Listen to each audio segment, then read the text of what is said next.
मुंबई में एक मंदिर था जहाँ सुबह सुबह मंदिर की घंटियां बज रही थी। भक्तजन हाथों में थाली, नारियल और मिठाई लेकर भगवान के दर्शन करने आ रहे थे। मंदिर के मुख्य द्वार के पास एक गरीब माँ सरला अपनी 18 साल की बेटी ज्योति के साथ बैठी थी।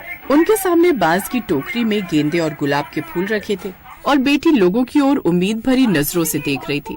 माला ले लो, ताज़ा फूलों की माला, भगवान को चढ़ाने के लिए बढ़िया है। माला ले लो न बहन जी। नहीं चाहिए। तभी कुछ दूरी पर जाकर वो औरत किसी दुकान वाले से माला खरीदने लगती है। ऐसे जितने भी लोग आते वो ज्यादातर बड़े दुकानों से चमकदार पैकिंग में फूल ले जाते, पर इस गरीब माँ बेटी की ओर नजर तक न डालते। माँ, हमसे कोई माला क्यों नहीं खरीदता? हमारी माला भी तो अच्छी है ना? ये सुनकर माँ ने थके स्वर में मुस्कुराते हुए कहा, हाँ बेटी, फूल तो हमारे भी अच्छे हैं। फर्क इतना है कि हमारे पास दुकान नहीं है, चमकदार पैकेट नहीं है, इसलिए लोग नहीं आते। पर देखना, भगवान सबकी सुनते हैं, हमारी भी सुनेंगे। कोई नहीं सुनने वाले भगवान हमारी माँ, वो भी हमारी मदद नहीं करते। गरीब का कोई साथी नहीं। ऐसा नहीं है बेटी, जब हमारे नसीब में होगा तब वो हमारी भी मदद करेगा। माँ बोली जा रही थी, लेकिन ज्योति तो बस जैसे ग्राहकों के आने का इंतजार कर रही थी। तभी कुछ देर बाद एक अमीर महिला कार से उतरी। उसके हाथ में चांदी की थाली थी जिस पर सजे हुए फूल पहले से रखे थे। ज्योति ने उम्मीद से कहा, आंटी माला ले लो ना, माँ ने बड़े प्यार से बनाई है, बोलो कितनी दे दूं? उसकी तिरस्कार भरी नजरें मानो उनकी गरीबी को तमाचा मार रही हो। ऐसे ही सुबह से शाम हो गई। उनके पूरे दिन में एक भी माला नहीं बिकी थी। सरला की टोकरी वैसे की वैसी पड़ी रही। उस पूरे दिन में उनकी वही 2 मालाएं बिकी। चलो, आज की रोटी का गुजारा तो भोलेनाथ ने कर ही दिया। बिटिया चल, अब घर चल। घर जाकर उन्होंने थोड़ी सी सब्जी और रोटी बनाई और खाकर सो गए। उनका रोज का यही नियम था। एक रोज एक बूढ़ा आदमी जिसने साधारण से कपड़े पहने हुए थे, वो मंदिर की सीढ़ियां चढ़ रहा था, लेकिन अचानक ही उसको चक्कर आ गए और वो वहीं गिर गया।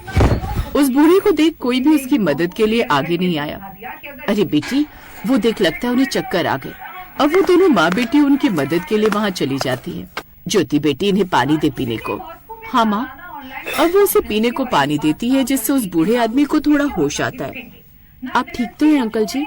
हाँ बेटी, लगता है मेरा शुगर लो हो रहा है, मुझे कुछ खाने को चाहिए। ये सुनकर दोनों माँ बेटी एक दूसरे का चेहरा देखने लगती हैं, क्योंकि उनके पास ना तो उस वक्त खाने को कुछ था और न ही उनके पास पैसे थे।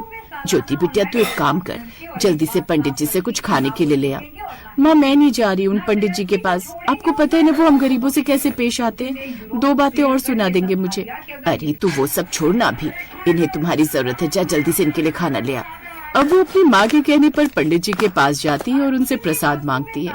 अच्छे से जानता हूँ तुम माँ बेटी को, खाने को कुछ होता नहीं तो आ जाती हो यहाँ मांगने। ओफो पंडित जी, ये मैं अपने लिए नहीं मांग रही हूँ, बल्कि उन बूढ़े अंकल के लिए मांग रही हूँ जो मंदिर की सीढ़ियों पर चक्कर खाकर गिर गए थे। तू सच कह रही है ना? हाँ हाँ पंडित जी, भला मैं झूठ क्यों बोलूंगी। अब पंडित उसे थोड़ा सा प्रसाद दे देता है, जिसे लेकर वो जल्दी से उन बूढ़े आदमी के पास जाती है। ये लीजिए अंकल जी, ये प्रसाद खा लीजिए। उस प्रसाद को खाने के बाद उनकी जान में थोड़ी जान आती है। रामदीन अपने ड्राइवर को फोन करके उधर बुलाता है।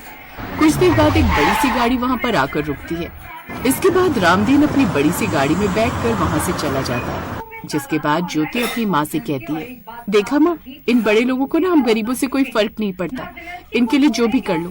इतना बड़ा सेठ निकला वो आदमी, लेकिन ये नहीं कि उनकी जान बचाने के बदले हमें धन्यवाद ही कह देते। कोई बात नहीं बेटा, भगवान एक दिन हमारी मदद जरूर करेगा, मुझे उस पर पूरा